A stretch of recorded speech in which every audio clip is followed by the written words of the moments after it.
several of the media had emailed me questions. Well, you served several years as National Security Minister, Coordinating Minister. What are your thoughts? What are your reflections? So rather than send bits and pieces to each of you, I thought I'll just collect my thoughts, which I have, and put it to you. To save time, I've actually put them down in paper. I think our understanding can be that you can use all of that as on the record, right? In addition to whatever I may say or now and in answer to your questions. But can I just take you through what I've listed down? I've had slightly over 5 years as Coordinating Minister of National Security, having succeeded Dr. Tony Tan. So what my reflections, I'll put them under the following headings. First, for any country, you must have proper organization and a structure for national security. And our structure has several levels, but principally a level at ministers level, which I chair. It's called the Security Policy Review Committee, SPRC. I chair that. The standing ministers are Minister for Defense, Minister for Home Affairs, Minister for Foreign Affairs. As and when some other topics are being discussed, we bring in specific ministers for discussions. For example, if we're going to discuss MRT security, we would involve Minister for Transport in our discussions. If we're going to discuss aviation security, likewise, Minister for Transport. Then this is supported at the officials level, also a coordinating mechanism, where we have the National Security Coordination Committee, headed by the Permanent Secretary of National Security, Mr. Peter Ong, who is also head of civil service. He also chairs another important committee, the Intelligence Coordination Committee. Obviously, for every country, you need to coordinate the internal intel and the external intelligence. So he heads that.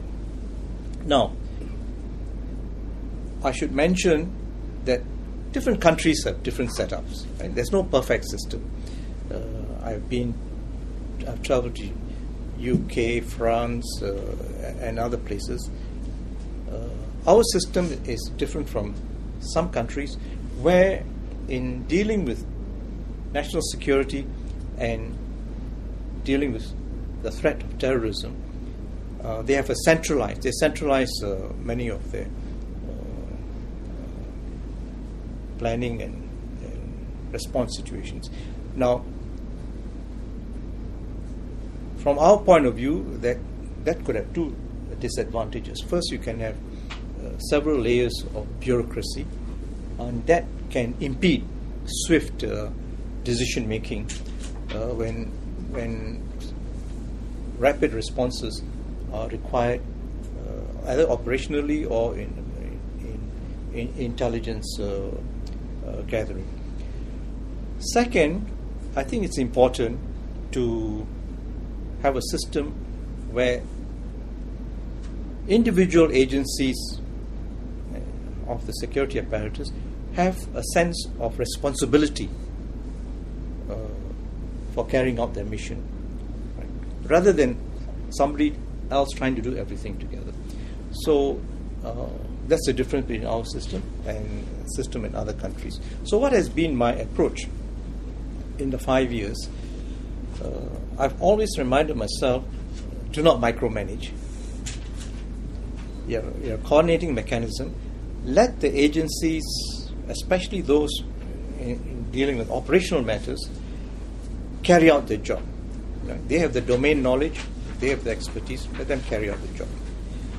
Second, I've considered at the SPRC level our main job is to ensure coordination to be the key. Make sure that policies which have to be put in place, plans which are necessary, now, whether it's aviation security, port security, critical infrastructure, MRT security, whatever plans that are necessary are in place. Have they been exercised? And are there gaps? If there are gaps, then make sure that those gaps are met. Are there bottlenecks?